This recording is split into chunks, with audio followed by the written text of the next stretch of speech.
Welcome to the party. I'm Sam Ekstrom of Locked On Sports Minnesota. Will Josh Metellus get a contract extension? And what position is he actually? Hey, this is Arif Hasan with Wide Left. We have a history episode today, which is why we did not invite Luke Braun.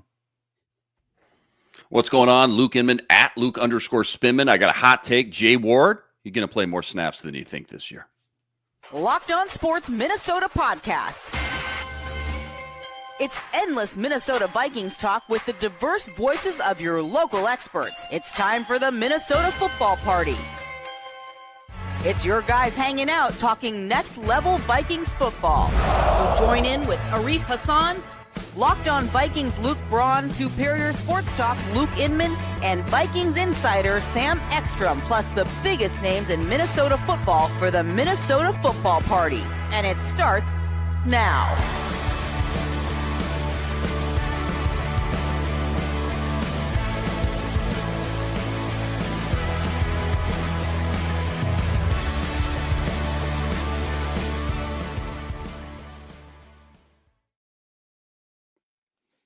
Hey, it's not a real party if you're not a little fashionably late. Welcome in. We're so glad you're here. It's the Minnesota Football Party on a Thursday on Locked On Sports Minnesota. Also streaming on the Locked On Vikings YouTube channel, audio on the Locked On Vikings podcast feed. You met Luke Inman. You met Arif Hasan. Ron Johnson joins shortly. Hopefully Luke Braun can join us as well. We do this every Monday, every Thursday. We do it live. We do it year-round. Thank you so much for joining us. Today's episode is brought to you by FanDuel. New customers can get $200 in bonus bets when your first $5 bet wins. And you can put that on the Stanley Cup Final, the NBA Finals, whatever you want. Have some fun with it. We got a lot to get to, including OTAs, Week 2, takeaways. We've got a Josh Allen, J.J. McCarthy comparison. I want to discuss players with bust potential on the Minnesota Vikings. Yes, we're all very excited about this roster. How could it go haywire?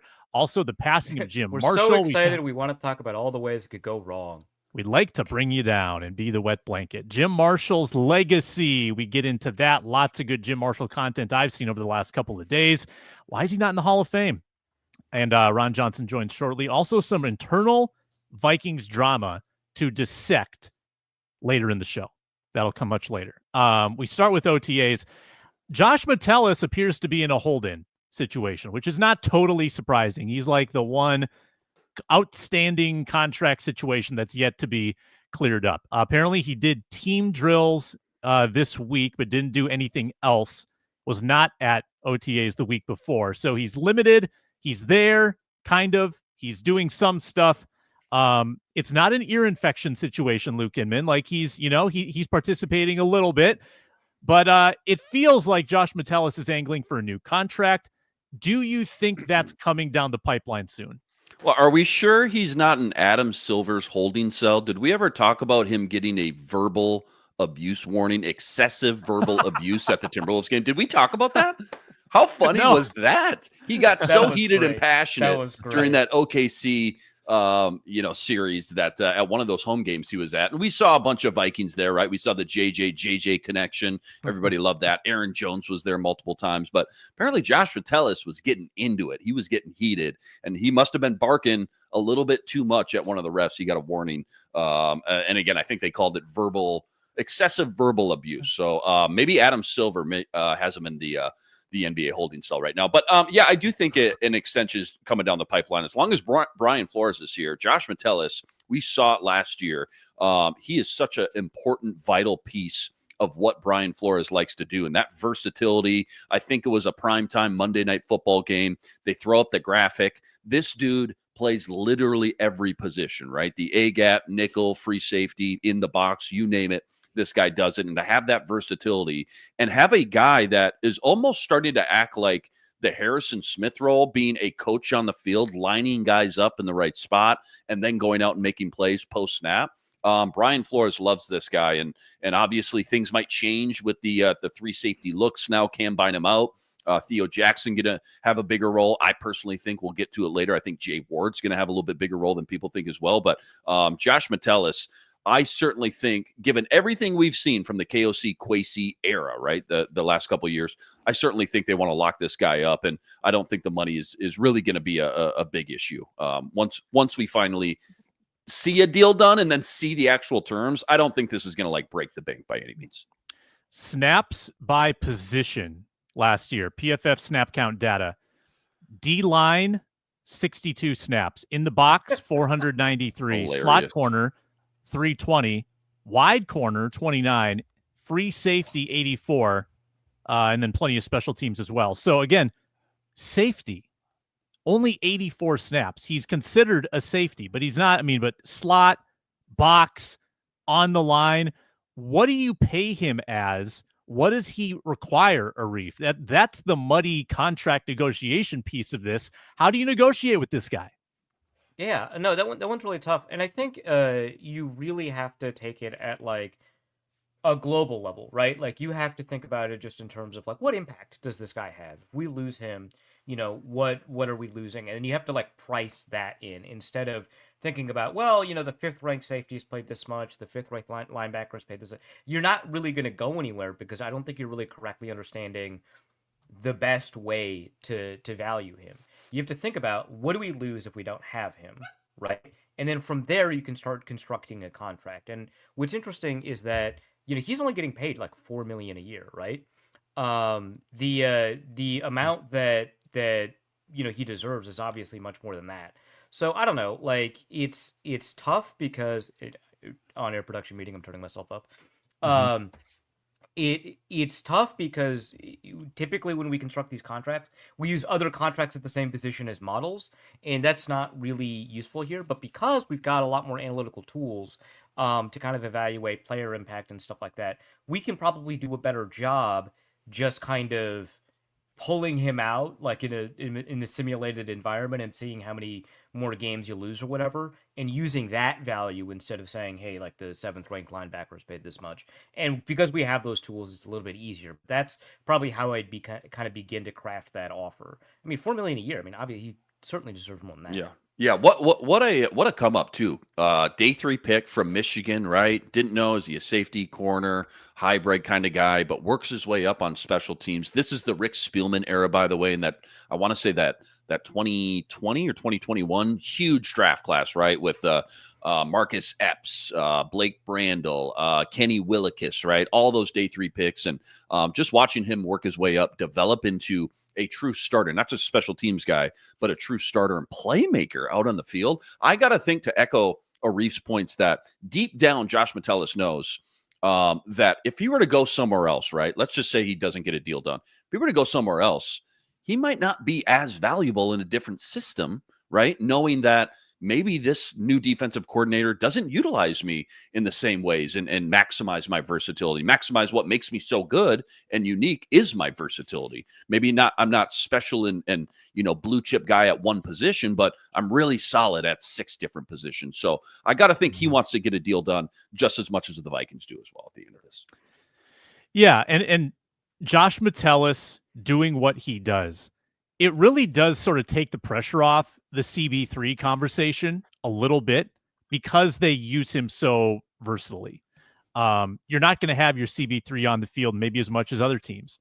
It takes a little bit of pressure off Theo Jackson. Maybe he can play sort of in the safety role. Theo Jackson doesn't have to be on the field 100% of the time. I think that he can cover your deficiencies, whatever they may be, with what he can do. Last year when Cashman was out, when Pace was out, we saw more Metellus, right? Mm-hmm. Playing in sort of that middle ground of the field. So he's just the perfect wild card to have on your roster. Can I just say, it feels like they got a lot of safeties or secondary guys that are great in the box at this juncture in their career, whether that's Harrison Smith, right? A little slower, a little long in the tooth, but still really good up in that box, almost like a hybrid linebacker. Josh Metellus, the same guy.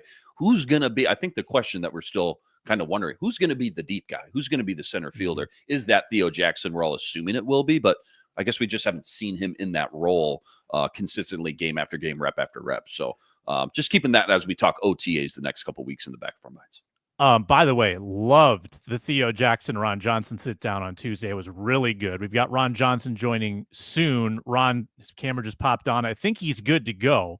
Bring Ron in here for our Thursday chat. Ron Johnson, there he is. Ron, first of all, Vikings golf tournament yesterday. What was the final birdie count for your group? Yeah, it wasn't. We didn't get to 10. Didn't get there. Oh. I think we ended up with 6 or 7. Bunch of birdie putts though. We had like 6 or 7 birdie putts. We should have. If we had one guy was missing, so we only have 4 versus 5, so we were down a shot. But if we would have had one extra guy that could really putt, we probably for sure would have been -11 or -12. But no, I think we finished -6. All right, like a 66, not too bad. Tough golf course. We're talking Josh Metellus. He's kind of pseudo holding in right now at camp, looking for that new contract in the final year of his deal. If you were Josh Metellus's agent, like what case would you be making to get him top dollar in this next contract? So the toughest thing is going to be he's not a true safety. Like he hasn't had true safety work, and so you can't put him up there with Antoine Winfield. You can't put him up there, with some of the top safeties. I know he just tweeted this morning, actually, like, I'm going to leave no doubt that I'm one of the top 10 safeties in his league. Problem is he doesn't play safety. Let's be real. He's a linebacker hybrid rover. He's a unique. If I want to get top dollar, I'm going to create a linebacker / safety contract. Like I'm going to look at some of the top 10 linebackers. I'm going to look at some of the top 10 safeties. And then I'm going to try to find somewhere in there to say, look, he's probably the 5th best linebacker, or let's say 10th best linebacker, 10th best safety. What are those 2 numbers? And then try to find a number a little bit better than that. But that's, I think, the best he's going to get, because he's not a Harrison Smith. He's not even a Cam Bynum. Like he's not a true deep half safety. But he's a guy that's being utilized in the position he can play in. I think he is a true strong safety. I just don't know his range, to truly cover 2 back half stuff. But again, he can make tackles. He can play in the open field. He can cover linebackers and tight ends. He has had interceptions. But if I'm his agent, I'm looking at that. I'm looking at like what's the guy's name? Just left and went to the Washington Commanders. The receiver, Debo. I'm gonna look at it. Yes. Debo. Debo. That was Debo's argument, saying he's not just a receiver. He's a receiver. He's not a running back. And he wanted to be paid as such. And so I think that's what he has to do. You have to find that hybrid type of contract for a linebacker safety. Speaking of safeties, Ron, fantastic interview with Theo Jackson. Check it out on the Ron Johnson Show. What was your favorite takeaway? I mean, you guys chopped it up for well over a half an hour. What was something that you learned or you found unique about this guy who, we're all going to learn a lot about here this upcoming season as he kind of grooms himself for this full-time role in this Brian Flores system? Yeah, that he doesn't want to take Mekhi Blackman to a fight. So I think that was my I was going to ask you about that. Yeah. He thinks Mekhi Blackman's a little small? Is that he's a little light? Is that a red flag for us about Mekhi? Light in the tail. But also Isaiah Rodgers is light too. So I think it's the battle of light and lightness in that cornerback position. But hey, they got a flyweight division for a reason, Ron. But no, I think the biggest thing for me was one, he does understand the importance of celebrations. He kind of talked about that a little bit about, him and Josh Metellus now becoming the new duo for celebrations. And then also just the planning. I think that was your question, Luke, Inman, but the planning with the Brian Flores defense, just some of the things they've thrown in there, he was like, wait, what? We're going to do what? All right, let's see if it works. And he's like, sometimes when he comes up with stuff, even the players are like, wait, what? And, so it's cool to see that, because even for us, seeing it in a game, we're all like, wait, did he just do that? And the players feel the same way. Like, what the heck is going on? But, hey, it works. And so I think that was cool to hear that what they're learning is on the fly. It's like, hey, we're going to put this in. This is what we're going to do. Learn it, figure it out, and you guys got to execute it on Sunday. Mm-hmm.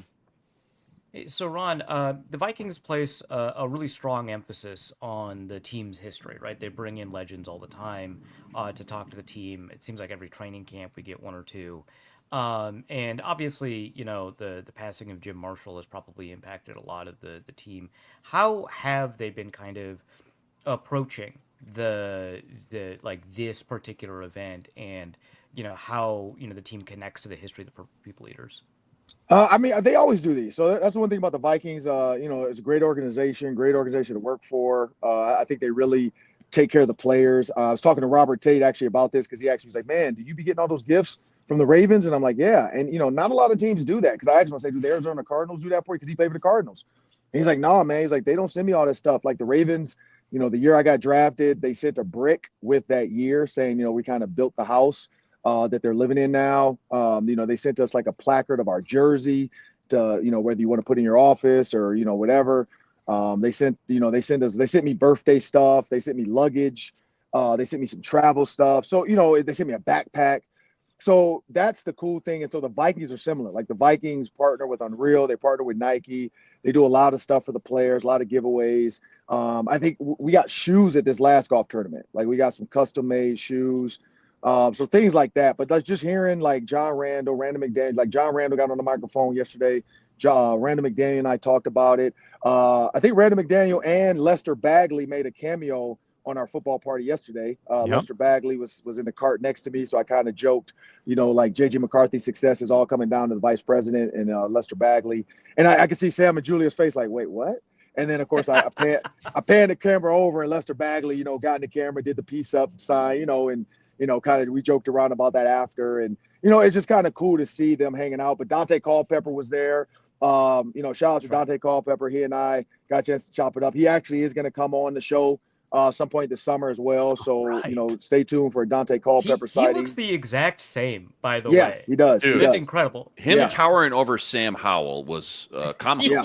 Comical. And here's the cool thing about me talking. I was like, you don't do interviews or anything, do you? He's like, nah, man, I'm kind of in the back of the scenes. And so I was like, hey, like, would you come on mine? And, he was like, what are we going to talk about? And I told him, I was like, man, we're not talking about anything serious football related stuff. Like, it's going to be fun. It's going to be Blake Cashman Halloween stories about his house. It's going to be, Kelly Campbell, because we talked about Kelly Campbell. He didn't even know the Kelly Campbell story. He had no idea why Kelly Campbell wasn't drafted higher or drafted. And I told him what happened to us at the combine. And he had no idea. He was like, oh, what? I was like, yeah. I was like, it happened. It is what it is. But, it just shows that back then there was no social media. So the Kelly Campbell story is not out there. But, he talked about how good he was. So, so we're going to get him on. I told him within the next week or two, we'll try to find a time to get him on. But, he has kids and his son's playing football now. So I told him, let's talk kids, let's talk NIL money, all that kind of stuff. And so that's the thing I think, I know he doesn't really, he does, we know what he doesn't want to talk about. But, playing with Randy Moss, Adrian Peterson, all that kind of stuff. Yeah. But, nothing hard. I told him, I was like, I'm not a hard hitting journalist. Like, I'm not trying to, break stories and make people cry and all this other stuff. Like, so, we'll have some good Dante Culpepper content at some point this summer.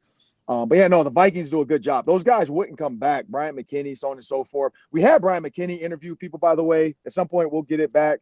There was some behind the scenes issues. Tom Foosery. Yep. Where somebody deleted the interview. I'll just say that. So we never got a chance to actually edit that and put that out there. But hopefully we'll get Brian McKinney back on again. But yeah, man, it's the Vikings. Guys would not come back if it wasn't a good organization. But as far as Jim Marshall goes, man, like they were talking about, Mark Mullaney was there. He was riding around. They were teammates, and the Purple People Leader guys were out there. So that was kind of cool to see people, wearing the T-shirts. We did a moment of silence for them. But that just goes to show what the organization does, man. Like people, you can tell the teams that people don't want to be back around. They're not showing back up for stuff. The Vikings continuously have veterans and former players back at the games. Yeah, that's cool. Braun, welcome. Hi, what's up? I'm awake. I've been awake, I promise. Hi. Hey, Ron. Sure. Frank Ragnow retired this week. Yep. Does that mean that the Vikings now have the best O-line in the NFC North? Yeah, they do. I said this before, though, so I think that was a question Sam asked us yesterday was, is this what top 5 offensive line if Jackson does what he's supposed to do? And I said, yeah, like I think it was. But yeah, Frank Ragnow leaving is a huge blow to the Lions. They lost now Frank Ragnow, offense and defensive coordinator. I mean, that's a lot. Malcolm Rodriguez not supposed to be back till November now, too. Yeah, and so that's a tough bunch. And so I think Dan Campbell's going to do a great job anyway because he preaches, next man up mentality. But I think with all the injuries Frank Ragnow's been through, I think that's one of those things where I think people kind of felt it might have been coming at some point because he's been through a lot, throat, knees, legs, shoulders. Yeah, he played through like a broken trachea or Yeah. something. Yeah. I can't imagine. Yeah, so he's been through a lot, and so I think when you have some millions in the bank, and you think about your health and how hard it is in the off season, training camp coming, and he might be one of those guys that unretires, like sits back for a couple months like Tom Brady did, and be like, all right, yeah, I can't do this either. I'd rather get my throat broken. But that as of right now, yeah, I think the Vikings do have the best line, and we're gonna have Randall McDaniel also said he's gonna come on because we want to talk about Donovan Jackson. He most recently, so I don't know if anybody knew this, Randall McDaniel, and maybe I'm new, is on the college football playoff committee. So he actually votes on the top teams that go to the championships. And he said, now we can't be mad. Got it. So, but this was his first year. He said this was his first year doing it. Because I asked him, had he watched a lot of Donovan Jackson film? And he said, actually, yeah. He said, because with the college football playoffs, he had to watch a lot of Ohio State film to decide where they go. And so he knows the whole story of him moving to offensive tackle, them struggling. He said out the gate, they struggled when they put him in offensive tackle. But then once he figured out the steps, and it's a little bit different than guard, they said he was perfectly fine in tackle. He is a natural guard though, but he said his ability to pick up tackle in the middle of a season just speaks to his football IQ and also his willingness to do what's better for the team, because going to tackle actually could have lowered his draft stock from guard. But he said he did it for his teammates because I think Randall McDaniel or the Vikings, maybe somebody interviewed him, asked him that question. And he said he loved that he said that it was about my teammates. It wasn't about me being a top 5 draft pick or top 10 draft pick. And it still paid off for him. You know, the Minnesota Vikings saw something in him. I mean, the guy hit 21 miles an hour running in a game, or 20 miles an hour, which is big for that guy, or fast for that guy that big. And so that was the other thing Randall McDaniel talked about, was just, you know, he's a team first guy. And honestly, he's like, if something happens and he has to go back to tackle, he can do it. And that's even cooler about him. He adds a lot of value to any offensive line he's on. Last one, Ron. ESPN's Aaron Schatz wrote a story ranking the last place teams from last year and the likelihood that they'll go from worst to first. So number 1, San Francisco. Number 2, the Chicago Bears. Can Chicago really jump the 3 other teams in this division? Do you think that's, I mean, I know what Spice Adams would say, but what do you say to that? So I think there's a lot of Ben Johnson love. I think that's what this is. Everybody thinks Ben Johnson is a genius, and he is. But also we have to remember Jared Goff went to a Super Bowl before. Like, it's not like he wasn't doing this with the Rams. The Rams just needed a little bit, more gutsy guy, I guess, in Matthew Stafford.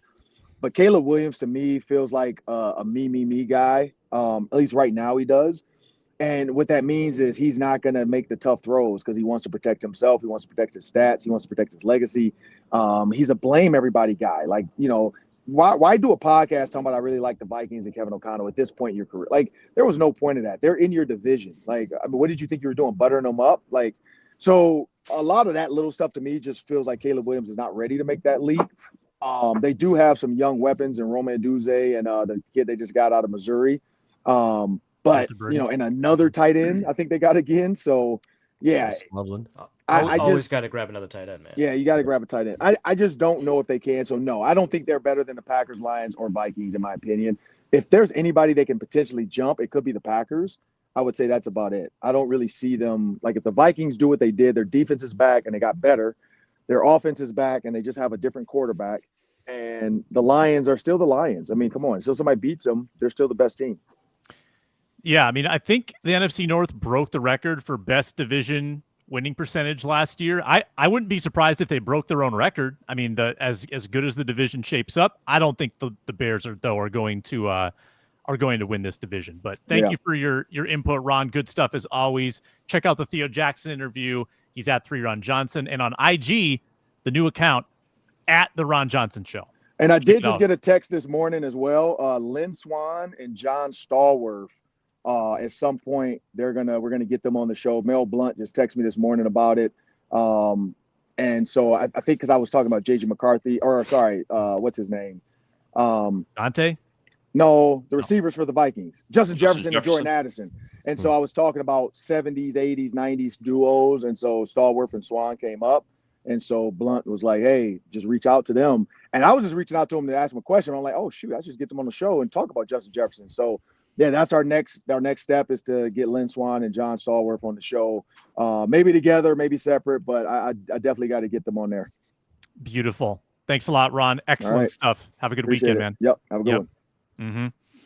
He's at 3 Ron Johnson on X. When we come back, Jim Marshall. We go to our historian, Luke Braun, for some insight on Marshall, why he's not in the Hall of Fame. Also, Vikings with Yeah, come bust on, Luke. potential My this fault. year. Yeah, come on. Figure it out. Come on. It's your I fault. did that. Yeah, my bad, guys. All right. You can atone for it next. Next. Brought to you today by FanDuel Sportsbook. The finals are here. NBA tonight. Stanley Cup last night was unbelievable. Watch that entire thing. The Oilers, are they going to get revenge? I touted the Panthers at plus money to win this series, so now I think you double down. I mean, now that the odds are getting a little more plus money, I would double down on the Panthers for them to come back in the series. I don't know how I'm going to angle the Thunder Pacers series. I mean, I guess you try to get like the Thunder in 5 specifically, or the Thunder in 4. See if you can make a little money on that, kind of put together a sneaky same game parlay. You can do that stuff. There's a lot of wagering options in the finals, dozens, maybe hundreds of ways to wager, whether it's player props, again, live wagering, same game parlays, all at your disposal. Plus, you got a full MLB slate. Twins are hot right now. So check it all out. If you're new to FanDuel, you can bet 5. You win that bet, you get 200, and then you've got some fun money to play with in the finals. So check it out. Make every moment more at FanDuel, an official sports betting partner of the NBA.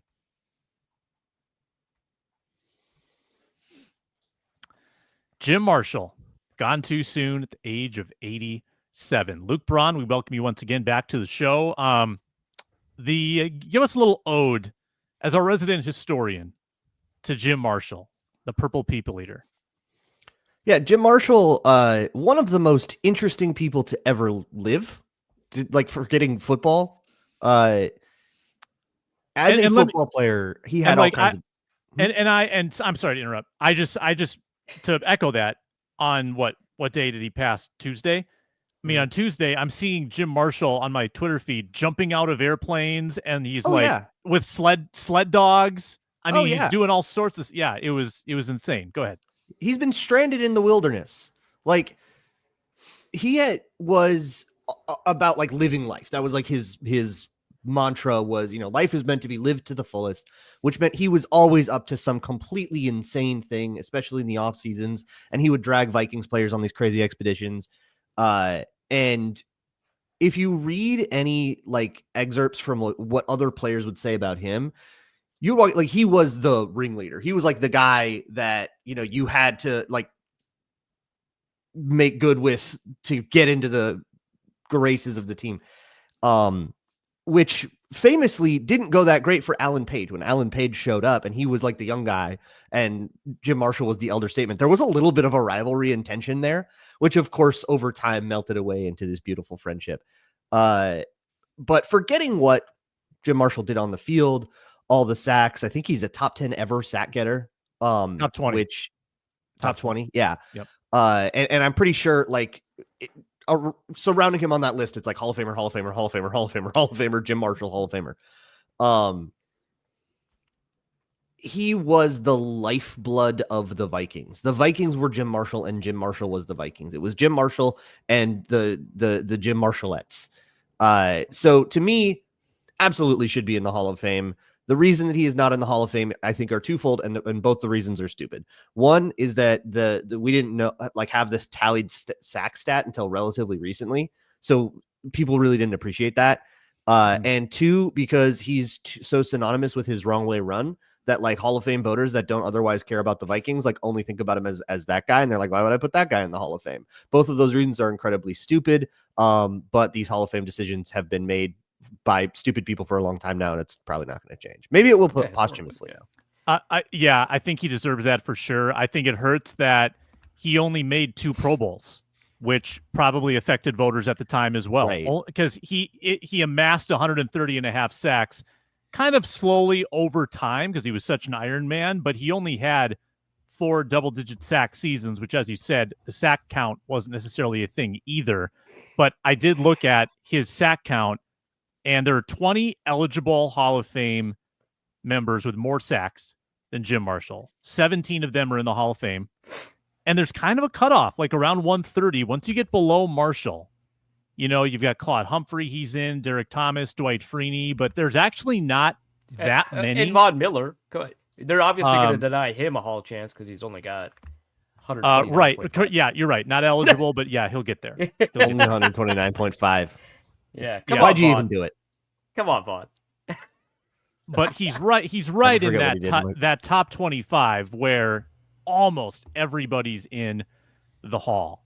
But I to think if there Luke's was a point, Super Bowl win, yeah. that this would change as well. Mm. Nobody has their Yeah. nobody Yeah. has their Also Von something. Miller versus Mike Remmers in the Super Bowl moment. You know, To echo Luke, though, it sounds like it's not just about the great gaudy numbers, though, either. It's about what he represented and brought to the Vikings. Like I'm thinking about, like, you're describing him, and I'm trying to compare him to, I don't know, like a president. Is this the Teddy Roosevelt, like the adventurous spirit on and off the field kind of guy? Like just the lifeblood, I think is the way you describe it, correct? yeah, there's a little bit of that. I have a compromise that I came up with I went on a show that's like about the Hall of Fame and these decisions a few years ago. It's like a podcast about only that. And they were asking me about Jim Marshall. I was like, okay, here's my compromise. If you don't think Jim Marshall should be in because he just, for the same reason you don't think Frank Gore should be in. Oh, it was just about longevity and he was only the third best pass rusher on his team his whole career, blah, blah, blah. All right, sure, whatever. Put the whole Silly Purple argument. People leaders in. Okay, yeah. Put like the Hall of Fame is a museum. And we can get creative with what kind of exhibits we put in that museum. We don't need to tie it all to one singular player. Let's start putting groups in the Hall of Fame. Let's do the Washington Hogs. Let's do the Legion of Boom. Let's do the Purple People Eaters, the Steel Curtain, the entirety of the group. And yeah, that means Gary Larson gets in as well. I'm not going to cry about that. That's going to be awesome. One thing that I find kind of interesting about him is that among non-quarterbacks, he ranks second in total fumbles recovered, behind like Rod Woodson. Wow. And like obviously all the quarterbacks are like people who recovered their own fumbles. No, you don't get credit for that. Screw you, Baker. Like Carson Wentz has more fumbles recovered. It's right? like, yeah, that's botched snaps. Yeah. Like I just feel like so there's like a couple of elements at play here. One, I think, is that Jim Marshall is really hurt by the fact that we don't give awards for multi-season stretches of play. So, for example, over 2 separate 3-year periods, Jim Marshall ranks like at 5th to 7th in sacks produced, right? In sacks made. And he never ranked like 5th to 7th in an individual year, except the one year he had like 14 sacks. That's a tough year because like the Vikings, that was in 1969. It was the Vikings only allowed one team to get 14 points, right? And so like every Viking is going to the Pro Bowl, and they're like, well, we got to keep some of these guys out, and they chose Jim Marshall. It's really frustrating that the way that we calibrate our understanding, especially of legacy players that played well before any of these Hall of Fame voters had the opportunity to watch them, that we catalog them according to these individual season-long accolades, right? How many Pro Bowls did he get? How many All-Pros did he get? And the problem is that when you've got somebody who's on the verge of making like Pro Bowls every single year, maybe not every single year, but a bunch of different years, but doesn't make it, that guy is a better player to have on your team than a guy who makes the Pro Bowl once and then kind of washes away, right? Like just from a pure statistical, the impact on the field, avoiding kind of Jim Marshall's impact on, the legacy of one of the best defenses we've ever seen play football. We just don't have a way, aside from maybe the NFL All-Decade team, to give players accolades for multi-year stretches of excellence, which is what Jim Marshall had at least twice, better than almost any other pass rusher in the NFL. Especially, I think, if you look at what I think the first multi-year run was like 63 to 65 or something along those lines. Earlier in his tenure, he ranks like 7th in the number of sacks produced. 2 of the people above him are also Minnesota Vikings, right? And so, like, he was kind of limited from the total number of sacks he could get by the other guys getting sacks, right? There's a bunch of sacks and half sacks occurring as a product of how excellent that line was. And another thing that happens to, and this I think speaks to Luke Braun's point about the Super Bowl, another thing that tends to happen to a lot of teams, a lot of players, is the second or third best player on a Super Bowl winning team is much more likely to get into the Hall of Fame than a second or third best player on a non-Super Bowl winning team, which I think is silly, right? Like, I think it's self-evidently stupid that, the Minnesota Vikings of the 70s were one of the best teams that we'd ever seen, right? The late 60s, early 70s, one of the best teams we'd ever seen. And they didn't get that ring, which is obviously very unfortunate, and that's the goal. But I would not argue that, like, the Raiders, the Cowboys, the Steelers were substantially better, or even necessarily better at all, despite having some rings, than those Minnesota Vikings. But they have a much larger proportion of, especially the Steelers, a much larger proportion of their team going into the Hall of Fame because of like a bounce of the ball in one of these Super Bowls, right? Or because like one of the teams was forced to have Joe Cap at quarterback, which I don't want to knock him too much. He ruled. Whoa. But like, whoa. you know what? Come on, man. Come on. Whoa. Hey. Whoa. Two pieces of content I really enjoyed from all the Marshall odes.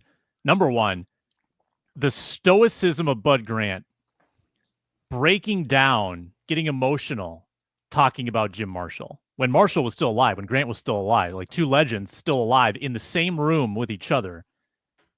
Bud Grant getting emotional, talking about Jim Marshall's impact on him and the team. That's powerful stuff from two legends of the game. Number two, I saw Jim Marshall responding. I think it was an NFL Films bit. Jim Marshall responding to all the criticism he's received about the wrong way run. And he points out, you know what?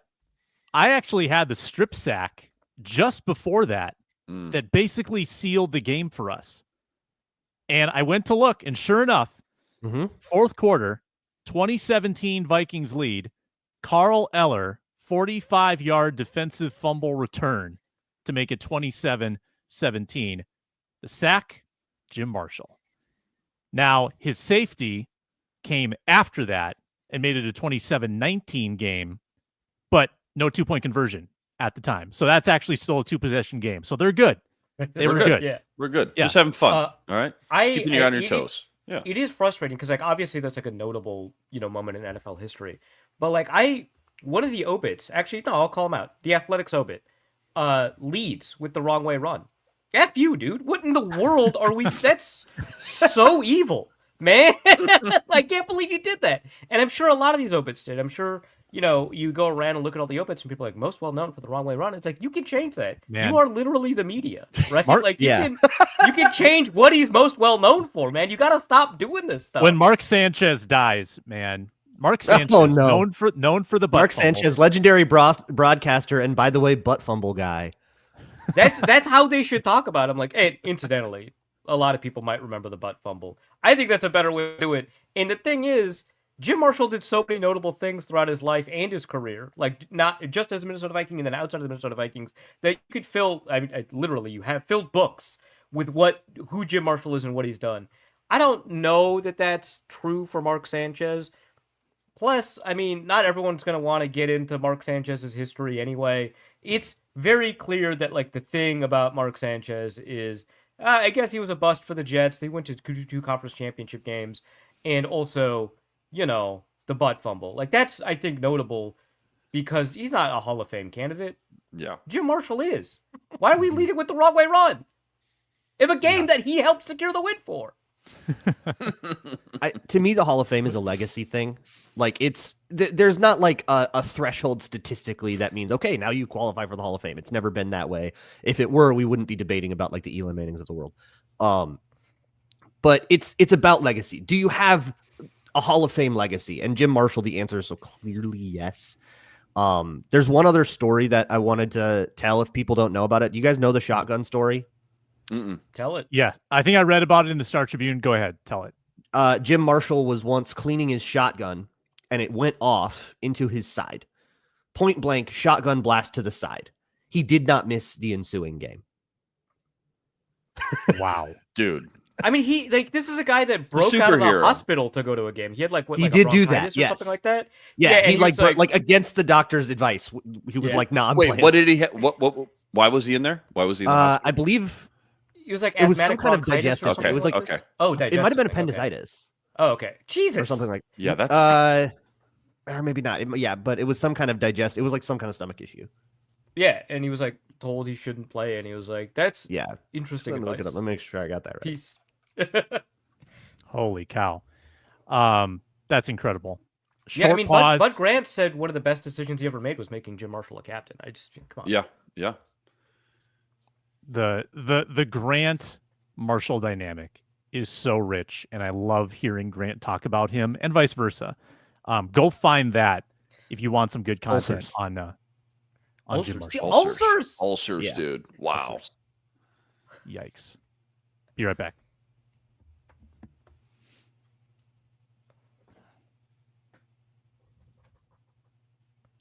I'll confess, this is a whole lot more trivial than Jim Marshall's legacy, but I wanted to rank, and we had some production changeover this week, so the Epic Rankum Open is temporarily lost.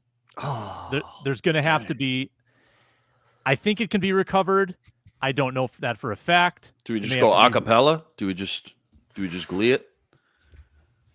Do you go remember ahead. the voiceover? One, Go ahead, two, one, two. No, all right. Time for Minnesota Sports Rankum. Top 3 new Vikings with bust potential. I think we're pretty excited about the roster. We're pretty excited about the new guys. These are like first-year Vikings or rookies. Who could this not work out for? I want a top 3 if you got it. Let's start with let's go with Arif Hasan. Oh, geez. I did not prepare for this. Well, who did okay. prepare? If Okay, somebody hold on. prepared, Hold okay. on. Where was your Off the top cutoff? of my head, it was just new Vikings, right? So the first year with the new- You Vikings. said like new no day Vikings. 3 pick, right? Yeah, you can't. You Well, can't they have just. to be a you can't say that bust. Gavin Bartholomew is going to be a bust. Yeah, it has to that be like doesn't a count. bust, like somebody who drastically underperforms the expectations afforded to them by the pick that they have or the contract that they signed. Mm-hmm. Let's go with Will Fries. Not that I think he's a bad player or anything like that, but those injury concerns are, I think, very substantial, right? Now, the Vikings were probably the team that were most comfortable with his injury history. It's not just that the Vikings offered the most money. I think that his market was a lot smaller than a lot of fans thought because a lot of teams were very uncomfortable with his injury history to the point where there were questions about whether or not he'd be able to play for the first half of the season. So the Vikings obviously disagree. You know, if they didn't have a different opinion than that, they wouldn't have signed him, especially to the money that they did. But I think that the injury potential for somebody like Will Fries is enough for us to say, hey, I mean, they gave him a lot of money, they gave him a fair amount of guarantees, and it could go sideways really quickly if the injury recovery doesn't go the way the Vikings want, and could go the way that other teams maybe anticipated. So that's the number one. There was reporting out of Yeah. Seattle that their Will Fries contract had a lot less cash up front for Seattle reasons. And that was the big reason that it was about, and it was like a much shorter offer because of that. It was like a 3-year deal with way less money up front, way less signing bonus and stuff like that. Yeah. And Seattle couldn't put up the money. That was the main competition for the Vikings. Fries was number 2 on my list. Just the nature of the injury, but more so because you are operating off kind of small sample sizes. You've got 1 full year, 1 half year, and then arguably his best stretch of play was like the first third of last year. You're working off of potential and age and tools, which are all there, but we haven't seen it in large chunks. So he's Age number is 2 on definitely my list. there. That's a good point. He is a certain number of years old. We can't all say that. Yeah, we can't all say that. I think I'm shooting from the hip here. I think my number 2 is let's go Ty Felton. He's a 3rd round pick that was valued, I think, as a 5th round pick by the consensus board. I don't have it in front of me anymore, and I don't remember. So let's just assert that that's the case. But you know, Luke and I have both kind of detailed our concerns, which is play strength. We've got a piece over at Wide Left Football about last year's rookies and how they translated.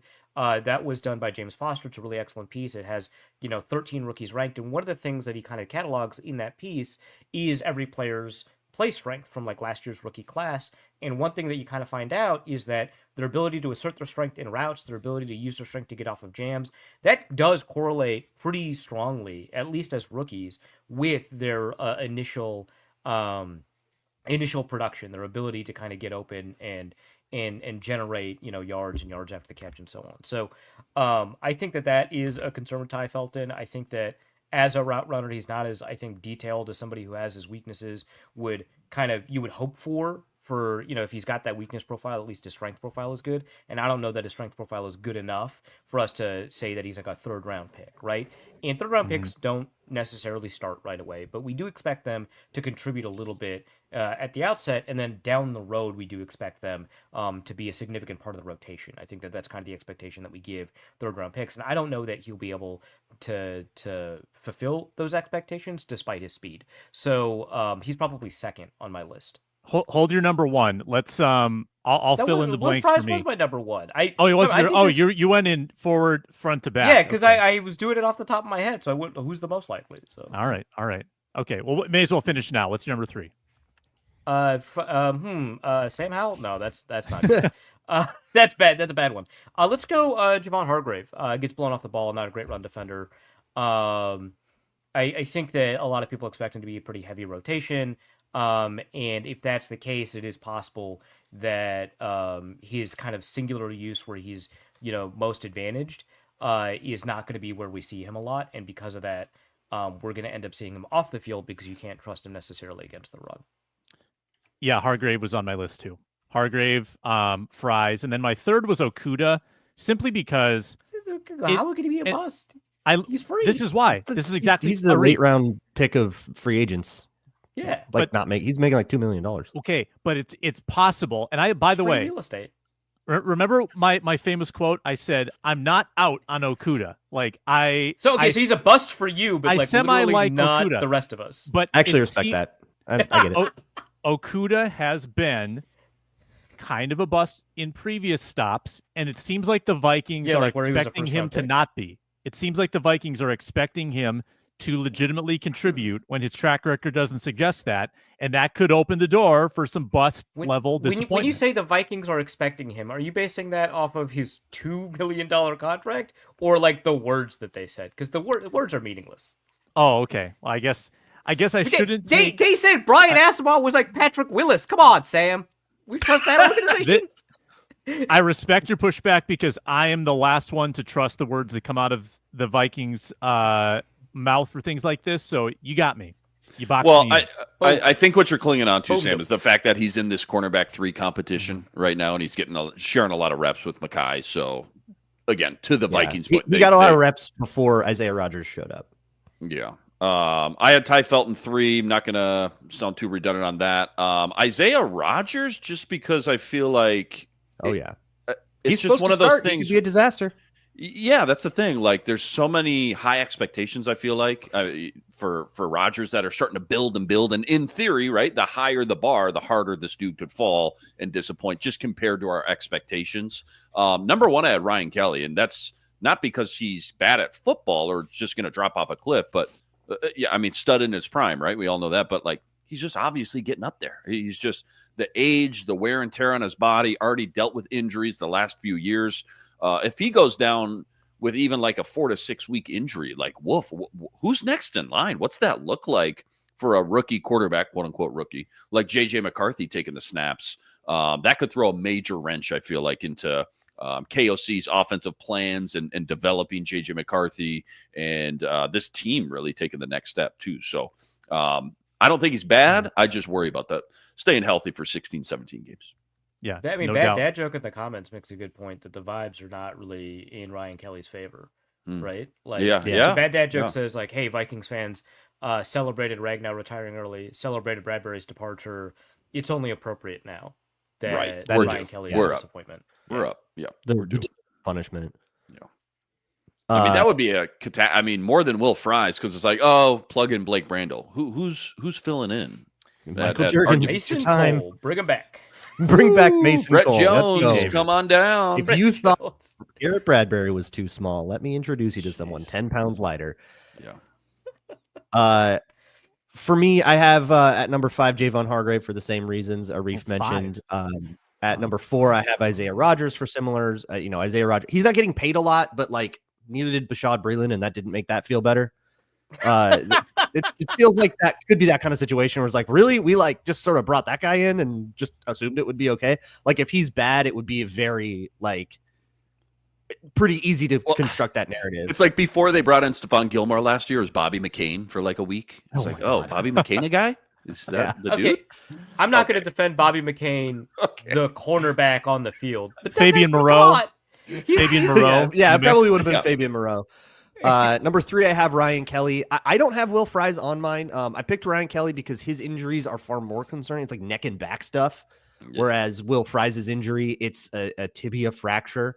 And I don't think there's any ligament damage involved. That tends to heal a little bit more cleanly. Got the John Sullivan back injury going now. We could have some rough stuff. What, as number Eric 2, Stoner says, no one used to have a bad back. right? Exactly. Never Number heard of 2, back I surgery go have- great, by the way. That went great. Number 2, I have Ty Felton. I mean, I've made my thoughts pretty clear here, but even the situation where he works out the way we think, and it's like, ooh, what a special teamer. It's like, okay, let's pick 102, and you picked a special teamer. Like, good job drafting Najee Thompson on day 2. And that's like the where he Is that a works out. shot? Is that a shot against your guy, Najee? No. He didn't get drafted. That's a way different expectation. Or Trent Sherfield, if you rather. Trent Sherfield, 3rd round draft pick. But like to work out and pay off that draft stock, I feel like he has to clear his expectations that we have for him, like by a lot. Like he has to really become a true every down or like every 11 personnel down member of the rotation. And he's so far from that as a wide receiver. But number 1, Sam Delker beat me to the punch. I have JJ McCarthy. Does he count? Because boy, if that busts, that sinks the whole franchise. Everything else doesn't matter. I wasn't counting JJ because he's not new per se, but I get it. I get it. I get it. So When I counted clarified him? it was like first year, like most leagues would count him as a rookie, right? Like the MLB would count All him of as a them. rookie. The All of yeah. them. So like I get it. The NFL. So Two things. I Two chose to things. count him, and when you like, I thought of the concept of bust potential, and it's like, okay, who could be the biggest disappointment? Well, being disappointed in JJ McCarthy is a bigger disappointment than being disappointed in anybody else on the roster. That think Jeff sinks the Okuda's, franchise, and like, everyone gets $2 fired million. if he's bad. Yeah, is it no. Jeff Okuda? Like, I feel like Yeah, 1A. So I put 1B. him number 1 on my list. No, and we good don't know list. a dang thing about him. No, we don't. Two things A I noticed. gosh darn Nobody had thing. Jordan Mason or Jonathan Allen on anybody's Dang list. nabbit. It feels like we all feel really good about Jordan Mason coming in and being this second running back. I was intrigued by the fact that none of us had Donovan Jackson on the list. Like, yeah. I really Or thought Donovan, wasn't yeah. going to. We all Yeah. all feel good, which, as we know, is maybe not a good sign. which for is a us, bad but, sign. Yeah. And then it's not that there's no bust potential there. He's a rookie. It's just that there's not like a clear injury that could come back. we or feel like a lot some, better about like, Donovan actual Jackson situation here. than Ty Yeah, the Felton. red What- flags about the other ones stand out in Yeah. ways that were. If just he like, busts, we don't know why yet. We know why with everybody else. What does Ty Felton need it's to? because he can't stand need up to against become? Abdul Carter as a tackle. That's why he's gonna bust. That's true. Yeah. Is Give him it out like a tackle, Nate he's pretty nice. Burleson kind of career or arc or role as that 3rd round? Where did he come from? Nevada? Was he 2nd or 3rd? 3rd round. Nevada, believe. yeah. I think to be successful, Ty Felton needs to be Rondale Moore. He needs to be like, oh my God, you give him the ball and he's like dusting everybody. Good- and, Got the Good perfect Rondale. mentor in And- Rondale Moore. Yeah. He's got On yeah. that team. That's Yeah, why they brought Rondale Moore in. otherwise Yeah. we're talking about like a Devin Aromashudu career arc. Like, Yeah. hey, you like, went deep. right That's now, great. there's a lot of I did a Patreon video on Ty Felton and all the different things that are wrong here. Play strength is a huge one. It's definitely not the only one. I'm sorry, Ty, you are running cardio this year. Congratulations, you are playing track.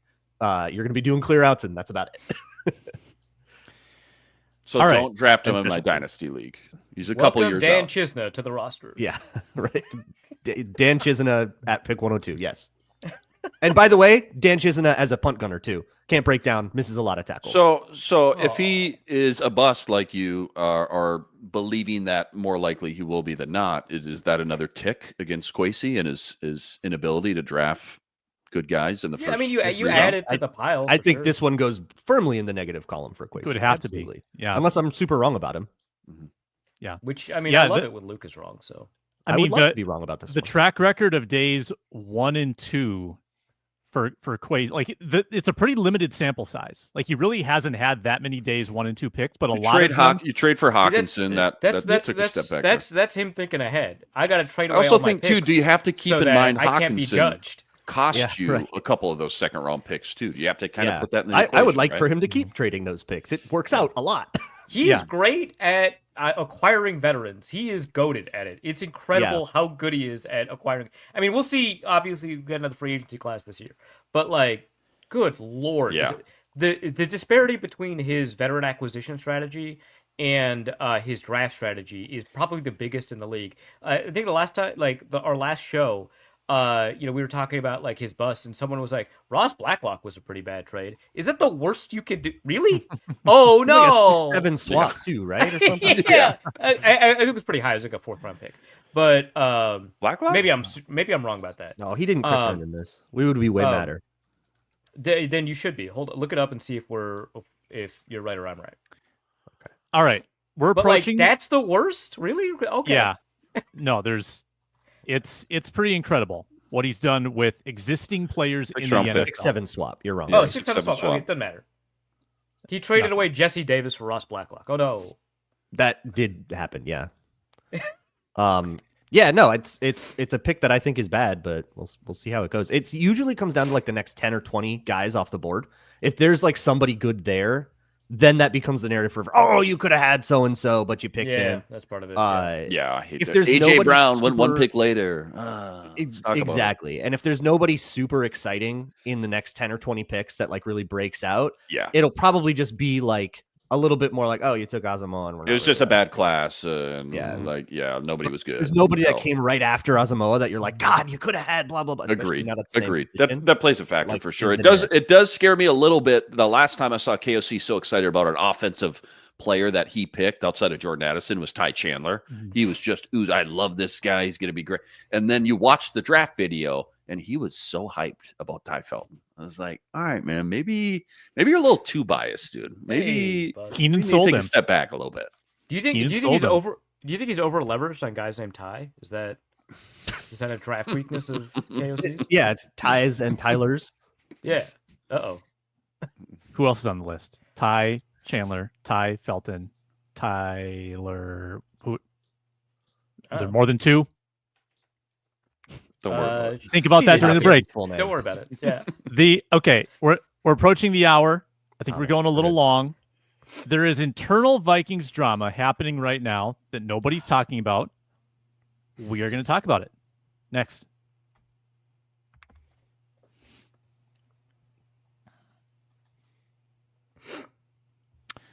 All right, so this is actually kind of serious, kind of messy, and I think that we are going to do our best to be responsible about it. There is a former employee of the Minnesota Vikings who has levied some pretty serious accusations against members of the organization. This is public. This is on Instagram. I am not drawing major conclusions, more so organizing the information that has been put out there in public. Nobody's asked about this. This is Derek Keys, a strength and training staff member as recently as this offseason. And this past week on his Instagram, he has made 7 posts with huge captions, numerous reels, numerous screenshots.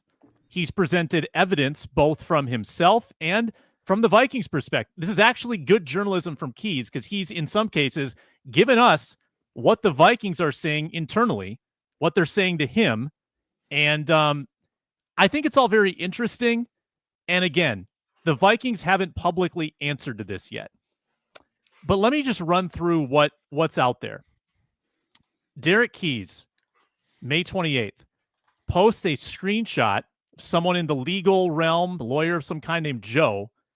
In the post, he says, while employed by the Vikings, Keys made threatening statements while at the Vikings facility. Now, Keys is refuting this, and this is a theme.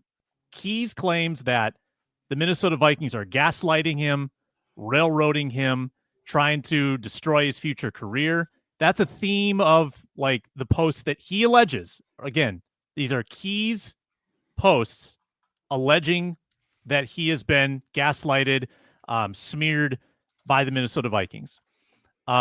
He also posts 12 photos of himself with Vikings staffers at a gun range. So you say, okay, why did he post this? Well, I think you learn later The claim is that Vikings have felt threatened by Keys that he was going to bring a gun to the facility. That is his claim, that the Vikings have felt unsafe. And Keys is trying to say, no, like we have casually and recreationally gone as staffers to a gun range. Sam, go ahead. it's important. Yep. It's important to note that the specific accusation is that he was posting videos of shooting guns, and that was one of the elements that made potentially, allegedly, the Viking staffers unsafe. So it's not just that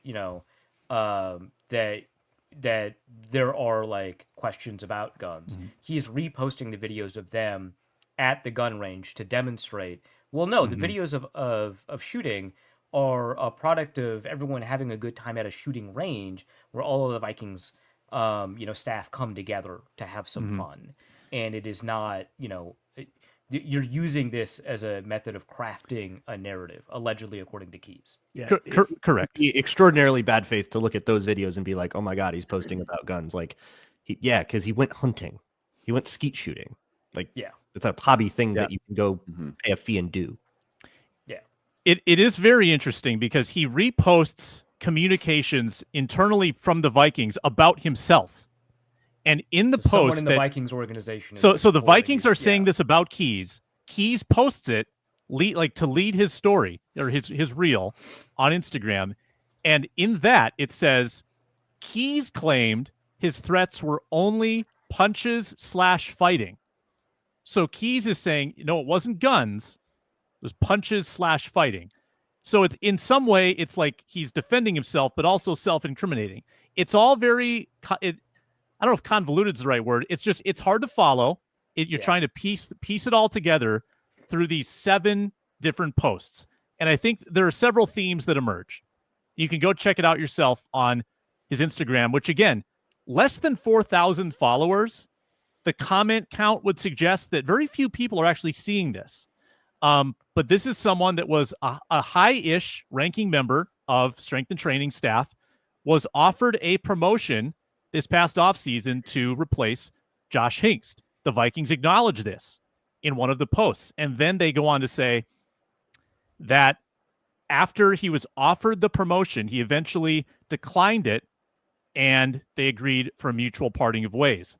That has led to some of the stuff that Keys is upset about, which he thinks they are smearing him. He claims that the Vikings have withheld his pay for 3 months. They blocked him from joining another team, and he wants his name cleared. He thinks his image is being tarnished.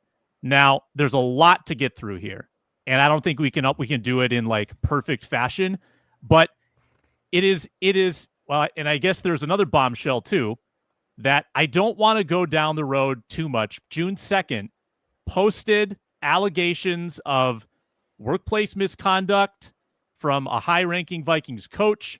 There was he claims a domestic violence incident was covered up by high-ranking Vikings members. That post has been deleted. And also, I'm not sure necessarily how it relates to his case. So I don't want to go too far down that road. But there's a lot here. There's a lot here to chew on. I think the way it would relate to his case is that in one of those deleted posts, he alleges that he's the one who brought it to the attention of the Vikings, and they told him, that it could be a retaliatory for that. Yes, exactly. So that could be one of the ways it's related. But again, he deleted these, so there's some key context here that Derek Keys has a complex PTSD diagnosis that he posts about a lot. Yes. And it's woven into kind of his argument against the Vikings, which is that they weren't really respectful of his needs there. The Vikings very much deny this. They say, we've made our resources available to you. The Vikings mental health resources are pretty famous because of how it came up in the Everson Griffin story in 2018 and beyond. But that's another thing to keep in mind. And one thing, sorry, Luke, I have a lot of experience with friends with CPTSD. One thing to kind of keep in mind is that this is a remarkably difficult diagnosis to work through, or condition to work through. I guess the diagnosis itself is not. but the condition presents in a bunch of different ways. There's a reason there's criticism within the mental health community for the diagnosis because it encompasses such a wide variety of symptoms that create all kinds of issues that can be pretty torturous to go through and bring into questions about self-worth, identity, your ability to understand kind of the world around you. And so it is a very deeply difficult condition to manage. And so if you don't receive support from the organization, which is what he's alleging, we don't know, right? It can really, really complicate things. And he's providing evidence that he attempted to provide the organization with resources to kind of better understand this condition as he talks about it. So that's something to kind of add to that. And I would say, yeah, so I think to speak generally, there have been, he has this condition contributing to, in part, because of some trauma he's gone through in the past year and change. He acknowledges this. And I don't think he's saying the Vikings didn't support him initially. I think he's saying that they supported him. Then they had some kind of falling out with this promotion. Maybe some threats were made. He says in one post that I was flared up from a work difficulty, or like he acknowledges something went down, and now he says the support has stopped. I think that's which the Vikings dispute that, by the way. And the Vikings have pushed back on, and they've said he has access to all of their resources, even now after he's been after he's no longer employed. Yeah. Yeah. He also disputes that the parting of ways was mutual. He says that the Vikings were interviewing people for his job before they even told him that they were going to fire him, and then he had release paperwork before he knew what was going on, and that it came after he declined that promotion. And he declined that promotion because he wasn't allowed to hire his own staff, and that there were people that he didn't trust and he wanted to replace them, and they weren't going to let him do that. So there's all kinds of little details that are disputed around, but I think they're all kind of tertiary to the main point, which is basically that he's been frozen out of the organization over complications with a mental health diagnosis that they don't understand, and that they haven't appropriately handled it. Yeah. So much gray area in all of it. And again, I encourage people to go find it for yourselves, go through it, because it's not all presented in linear fashion. You have to read the captions. You have to read all the words in the reel, and it's numerous. But he presents a lot of evidence on both sides for what's actually going down here. Conversations between him and various members of the Vikings. Yep. The communiques from the Vikings to other members of the staff. He's updating stuff even to today that includes new communications between him and other members of the Vikings. People well placed within the Vikings, people that play important roles that we're not necessarily as familiar with.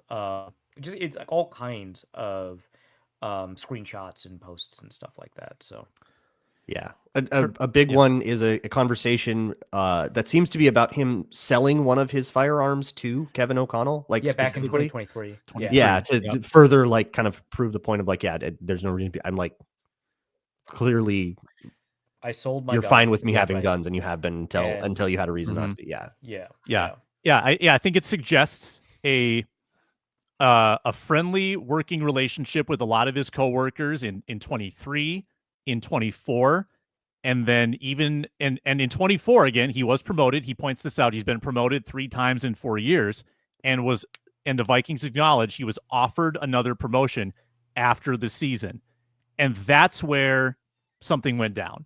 Maybe related to him not being allowed to hire his own staff.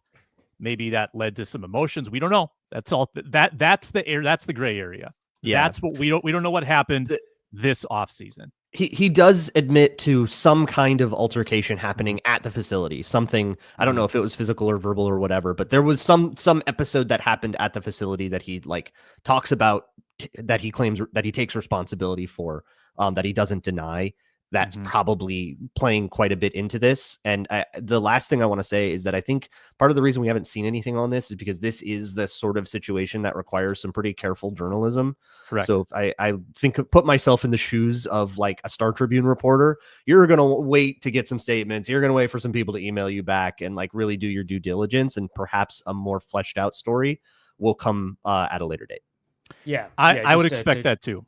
Yeah, like this is what we're providing. Obviously, is not complete, but I just like want to emphasize that like we haven't been able to do the kind of journalism that we expect somebody to kind of produce after a lot of conversations with people on the team, maybe get an official statement, maybe talk to some experts in either like firearms, threat assessment, mental health, those kinds of things. Just these are things that we've discovered over the past week that have been posted publicly, and so there's a lot more journalism to be done here. Yep, well said, Arif. And again, I don't know, and I wouldn't be surprised if the Vikings withhold key decision makers from the podium. I think they have 2 weeks left. It's possible that they may not put, and Kwesi wouldn't ordinarily speak, I don't think, in minicamp or OTAs. KOC might have again, but it's not clear whether he'll have the opportunity to speak again or whether the Vikings that would be pretty strange to not have the head coach speak any more times in OTAs. That would be a pretty strong statement. Yeah. In an OTAs and minicamp. Yeah, I think a send-off press conference in minicamp would probably be the usual play. And it might be a fairly easy answer for him too, to say, yeah, there's an ongoing, investigation or whatever it is, and we're withholding comment. That'd probably be the angle. But yeah, we'll see what comes of it. It's certainly it's serious. It's hard to discern the truth. A lot of he said, they said, back and forth. But you can go look at that. Again, it's public. That's why we're talking about it. Not a subject that a lot of people have broached yet. Thank you for tuning in to the Minnesota Football Party. It doesn't feel like a party on this subject, but we will be back on Monday to talk more Minnesota Vikings, as we do every Monday, every Thursday. Locked On Vikings, Luke Braun, great daily content, Wide Left. Check it out, read it, subscribe to it. Arif Hasan, the creator of Wide Left. And I'm Sam Ekstrom. Thank you so much for joining, for commenting, for subscribing, and we will talk to you next time.